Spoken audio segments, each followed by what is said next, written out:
Poder Aprender, el podcast que te ayuda a aprender idiomas, hobbies y skills de manera más efectiva. Acá hablamos sobre hábitos de aprendizaje, práctica deliberada y estrategias para aprender mejor. Mi nombre es Walter Freiberg y te invito a desarrollar tu poder de aprender para alcanzar tus metas personales y profesionales.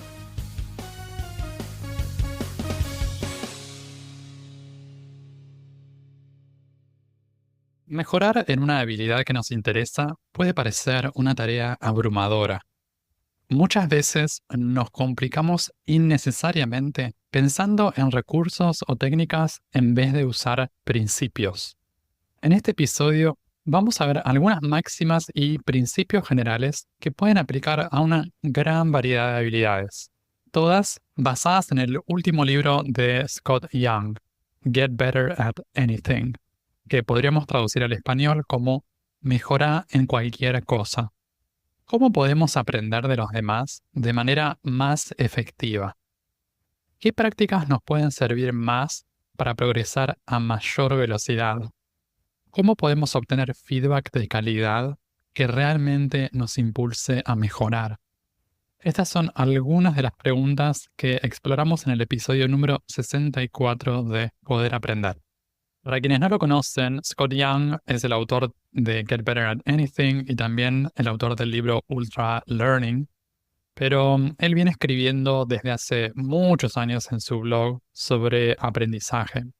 Yo lo sigo desde hace unos 15 años más o menos. Recuerdo en las épocas en las que él tenía el libro Learn More, Study Less, que es uno de esos contenidos que para mí fue súper importante en la época en que estaba estudiando psicología y estaba un poco en crisis con mi propio aprendizaje académico y universitario. Sentía que estaba estudiando pero que no estaba aprendiendo. Desde esa época yo lo vengo siguiendo, hice algunos cursos online con él y me parece que tiene un montón de cosas súper interesantes para decir. Así que por eso quería aprovechar esta oportunidad que sacó este nuevo libro este año para hablar de algunas cosas de aprendizaje que están muy conectadas al contenido de este podcast. En Get Better at Anything, Scott Young habla sobre algunas máximas en el aprendizaje y lo divide en algunas secciones grandes. Dentro de estos temas grandes tenemos en primer lugar cómo mejorar la forma en que aprendemos de los demás, o sea, cómo aprovechar más esto de los modelos que tenemos a seguir, las referencias. Por otro lado, tenemos cómo practicar de manera más efectiva. Y por último, cómo aumentar la calidad del feedback que recibimos. Así que esos van a ser los tres temas principales de los que vamos a hablar. Y comenzamos con el primero, que es este de cómo mejorar la forma en que aprendemos de los demás. Cuando estamos aprendiendo una nueva habilidad o queremos desarrollar algún tipo de destreza cuando queremos aprender un idioma, en general suele ser una buena idea tener modelos, tener mentores, tener referentes que nos guíen un poco en ese proceso de aprendizaje. Algunas veces nosotros acudimos a la figura de un profesor, de un mentor, pero otras veces es suficiente con tener a alguien a quien podemos observar. Idealmente va a ser una persona que haya alcanzado ese nivel de habilidad que nosotros estamos buscando. Cuando logramos identificar a estos mentores, estos modelos a seguir, lo que vamos a hacer, el próximo paso, es observar cuáles son los métodos, cuáles son los hábitos que tienen, cuáles son las miradas que tienen sobre el proceso de aprendizaje. No es solamente la parte externa o la parte técnica, la parte física, sino que hay mucho que tiene que ver con las actitudes, con la manera de hacer las cosas, con el proceso interno en este camino de aprendizaje.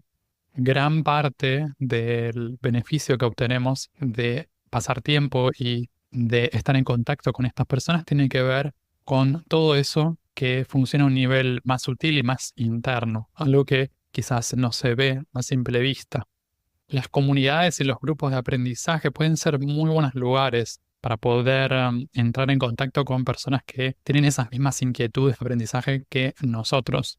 Es muy común encontrar en alguna comunidad, ya sea online, en alguna comunidad que funcione de manera presencial, personas que nos pueden ayudar y nos pueden acompañar en el trayecto de aprendizaje, en ese ida y vuelta, en ese intercambio, en esa colaboración, en las conversaciones que tenemos con otras personas que están recorriendo ese mismo camino de aprendizaje que nosotros, eso nos ayuda un montón a acelerar nuestro aprendizaje, a sacar un mayor provecho de eso que estamos haciendo. A veces necesitamos una mirada diferente, un punto de vista distinto, cosas que nos ayudan a ver ángulos que nosotros no podemos observar a simple vista. Ver a otras personas a nuestro alrededor que están comprometidas con ese proceso de aprendizaje también aumenta nuestras propias ganas y sirve para ayudar a las otras personas. Entonces, ahí tenemos una sinergia que se da en ese contexto de grupo en el que los demás me ayudan a mí y yo puedo ayudar a los demás. Por ese simple ejemplo, en una comunidad, en un grupo de aprendizaje, también vamos a encontrar a personas que tienen diferentes trasfondos de vida, tienen distintas experiencias, distintas fortalezas, y a partir de esa variedad y de todas esas diferencias, nosotros podemos también tomar cosas nuevas y cosas útiles.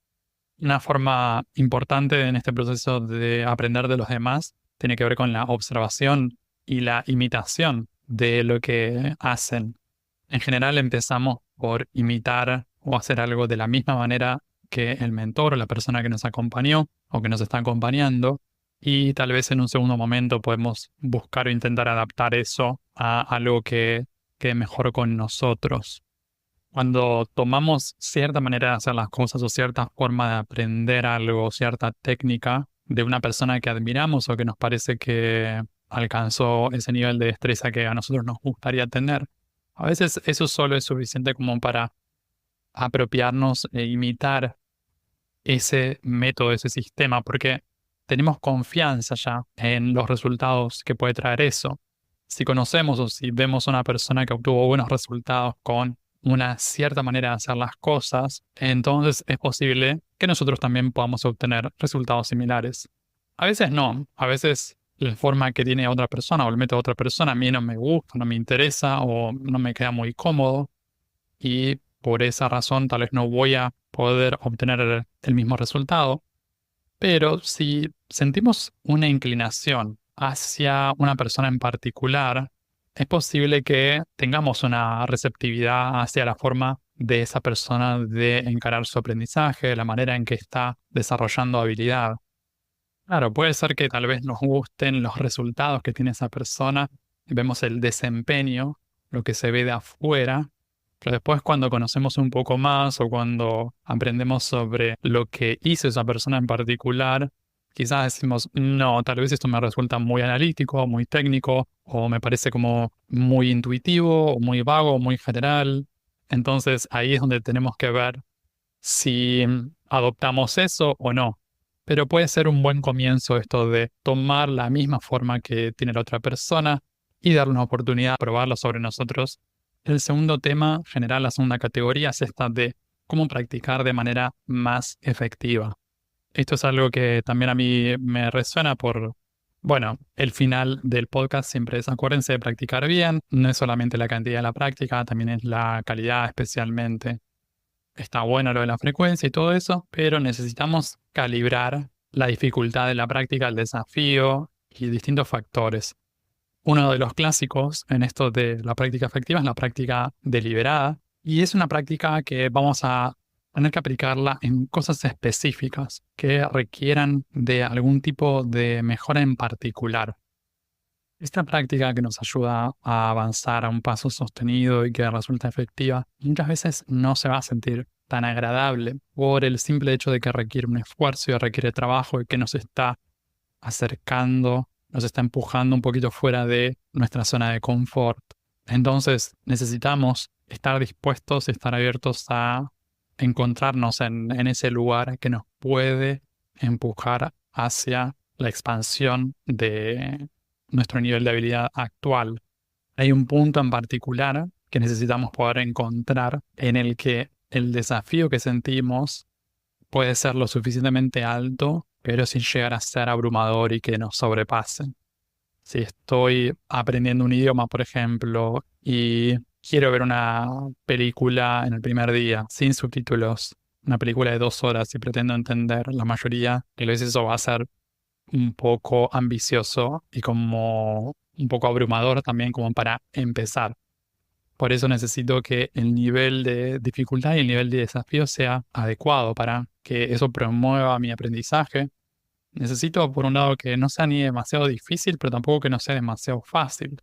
Si es demasiado difícil, me voy a frustrar y voy a tal vez abandonarlo, pero si es muy fácil, me voy a aburrir y no voy a tener ganas de practicar. Al mismo tiempo, si estoy usando materiales y estoy usando contenidos muy fáciles, eso no va a resultar tan efectivo como podría ser, porque voy a estar siempre dando vueltas en torno a las mismas zonas, en las mismas áreas en las que estoy siempre, entonces no voy a estar empujándome para descubrir o recorrer cosas que todavía no sé. Voy a estar moviéndome en el área de lo conocido o lo súper cómodo, confortable. Otro factor importante en esto de la práctica efectiva tiene que ver con las rutinas y la regularidad en la práctica. La regularidad en el sentido de la frecuencia, que sea regular, como que sea consistente y que sea constante. Por ejemplo, esto de marcar un horario fijo para practicar y respetárnoslo. Eso tiende a facilitar y a suavizar todo el proceso de establecimiento del hábito. En uno de los cursos online, creo que era en Rapid Learner de Scott Young, él mencionaba esto en una de las unidades él hablaba sobre esto del hábito de ir al gimnasio. Y él hablaba sobre esta diferencia entre ir al gimnasio, por ejemplo, 3 veces por semana, por ejemplo, lunes, miércoles y viernes, o ir todos los días, lunes, martes, miércoles, jueves, viernes. Él decía, en términos de crear el hábito, parece mejor ir todos los días. No recuerdo exactamente, ahí sí él mencionaba algo, depende, ¿no? Cuando uno va al gimnasio hay muchas cosas que se pueden hacer en un gimnasio y depende de los objetivos de cada uno. No recuerdo si él mencionaba esto, pero podría ser de repente si uno tuviera algún objetivo de musculación o algún objetivo aeróbico, quizás se puede encontrar la forma de alternar. El punto es que el hecho de ir a ese lugar 5 días de 7 tal vez ayuda a habitualizarlo más que ir solamente 3 veces por semana. Si bien mucha gente va 3 veces por semana o 2 veces por semana, quedan días de descanso en el medio, eso está bueno, pero tal vez desde un punto de vista de establecimiento del hábito puede ser mejor ir todos los días. Esto aplicado a otras cosas quizás resulta más evidente cuando estamos practicando algo en nuestra casa. El hecho de practicar un instrumento musical 5 veces por semana en vez de practicar 2. Vamos a tener una mayor frecuencia de contacto y a fines de mantener esa regularidad y acostumbrarnos a agarrar el instrumento musical a cierta hora del día, eso nos va a ayudar un montón. Otro punto importante para aumentar la efectividad de la práctica tiene que ver con el feedback. Recibir feedback de manera inmediata. Necesitamos saber cómo estamos haciendo eso que estamos haciendo, porque si practicamos, pero no tenemos algún tipo de insight, no tenemos un poco de análisis sobre eso que estamos haciendo, también está el peligro de mantenernos en el mismo lugar o incluso de estar haciendo cosas que nos pueden hacer mal, ya sea a nivel técnico, a nivel físico o incluso según el tipo de práctica que hagamos, a veces tal vez terminamos desmoralizándonos por no practicar alguna cosa. El peligro de esto es que tal vez vamos a perdernos oportunidades de mejorar, de corregir errores y necesitamos corregir errores. No nos gusta en general esto de enfrentar y admitir nuestros errores y que tenemos cosas para mejorar, pero cuando estamos hablando de efectividad y de una buena práctica, necesitamos poder identificar y poder corregirlo idealmente en poco tiempo. Entonces, si tenemos feedback pero demora demasiado tiempo, no nos va a resultar tan útil y tan efectivo en términos de la práctica como si tenemos feedback y tenemos una devolución inmediata. Esto lo podemos hacer ya sea que practicamos con alguna aplicación o ya sea que usamos grabaciones. En un episodio anterior hablaba sobre la época en que practicaba pádel y esto de grabar videos. No recuerdo si lo mencioné en el episodio, creo que sí, que esto de ver los videos de los partidos o de una clase. Hay canchas que tienen ya el sistema de grabación incorporado y en otros tal vez no lo tienen, entonces uno tiene que llevar su celular o algo para grabar. El hecho de ver eso desde afuera no está bueno porque uno de repente se compara con profesionales y demás, pero ayuda un montón a mejorar. Y ahí uno puede ver y puede reconocer cosas que no está haciendo como le gustaría. Es una gran herramienta esto de tener información, tener datos, tener feedback para poder hacer algo con ese contenido y practicar de manera más efectiva. El tercer punto tiene que ver también con feedback, pero con aumentar la calidad del feedback que recibimos. Está buenísimo tener feedback, pero no todo el feedback nos ayuda y no todo el feedback da igual. Esto yo lo he visto durante mucho tiempo en el espacio del aprendizaje de idiomas. A veces simplemente hay feedback, pero no tiene mucho contexto, o de repente hay feedback sobre un montón de cosas diferentes. No está muy focalizado y no está concentrado en algún aspecto en particular. Lo que sucede es que cuando ese feedback es muy general, no es muy específico, no es muy detallado, no nos permite tomar una acción clara. Quizás nos permite o nos ayuda a ver cosas que no estamos haciendo bien, pero no nos sirve tanto a fines de poder hacer algo con eso y modificarlo. Una alternativa a eso sería cuando estamos practicando con otra persona o cuando estamos recibiendo algún tipo de feedback, pedir un feedback sobre un aspecto en particular, por ejemplo, sobre la pronunciación, sobre cómo estoy pronunciando los sonidos de estas vocales, o sobre cómo estoy usando la concordancia de género, por ejemplo, en español, o sobre cómo estoy conjugando los verbos en pasado, cosas en particular. Eso entonces ayuda tal vez a mantener el foco sobre cierta área y también incluso puede ser muy útil para enfocarnos en una cosa en particular a practicar y a mejorar. Porque esto de recibir un feedback muy amplio y muy variado quizá puede resultar abrumador también porque parece que esto que necesitamos mejorar es interminable o hay un montón de cosas que no estoy haciendo bien y me desanimo. En cambio, cuando es un feedback más específico, me ayuda a concentrarme en un aspecto. Una vez que trabajo sobre eso, puedo pasar al siguiente.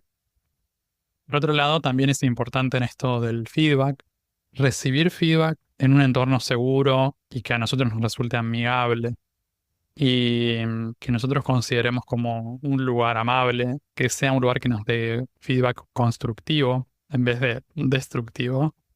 Esto nos ayuda a mantenernos calmados y también a aceptarlo de otra manera. El feedback idealmente tiene un contexto en particular y hay cierto tipo de acuerdo sobre cómo se da ese feedback, qué es lo que cada una de las personas espera de eso, cómo estoy dando el feedback, cómo lo recibe la otra persona, bajo qué términos o de qué manera, va a pedir permiso para darlo, lo va a decir directamente.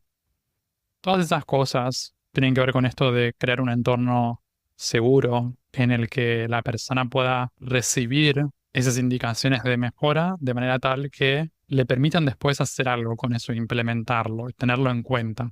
Porque si simplemente alguien me da feedback y yo no me siento cómodo con eso o siento que la otra persona simplemente me está señalando errores y no lo hace de una forma amable y con empatía, tal vez no me va a gustar, no lo voy a tener en cuenta y puede llevar incluso a generar cierta resistencia. Entonces va a terminar alejándome de eso. Y si yo quiero mejorar, voy a tratar de acercarme a esa práctica y a cierto tipo de feedback. Claro que no puede ser cualquiera y de cualquier persona. Entonces necesitamos ser un poco selectivos con eso.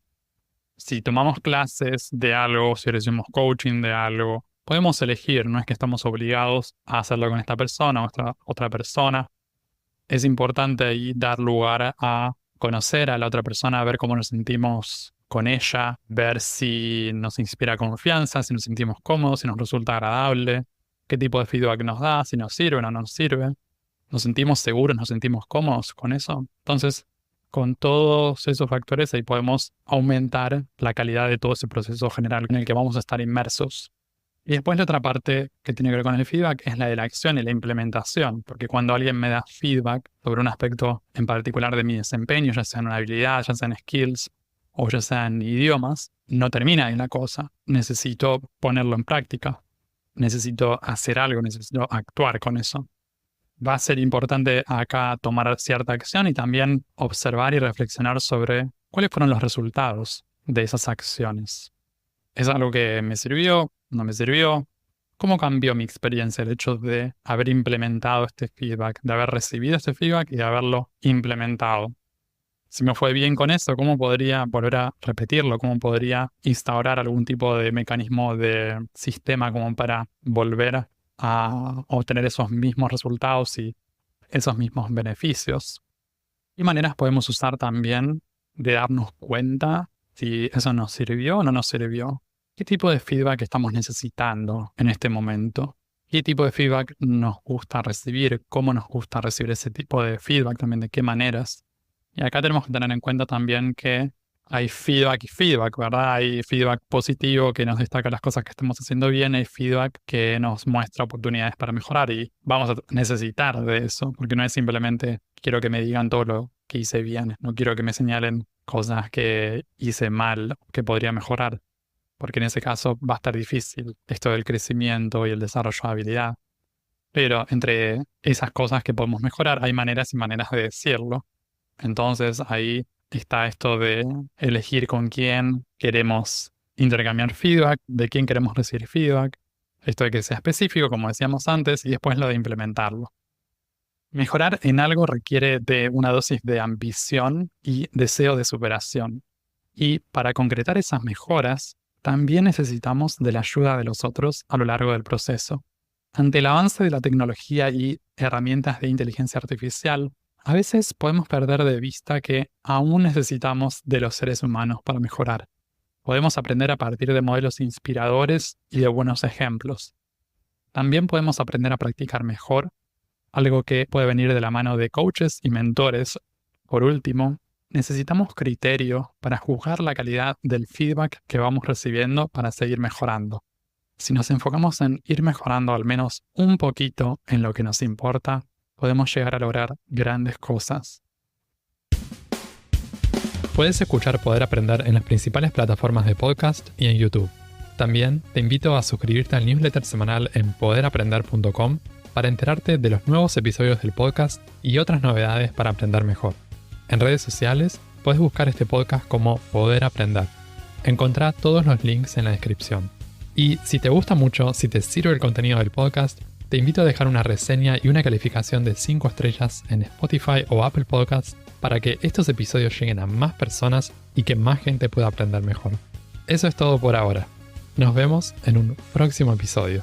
Sigan aprendiendo y acuérdense de practicar bien.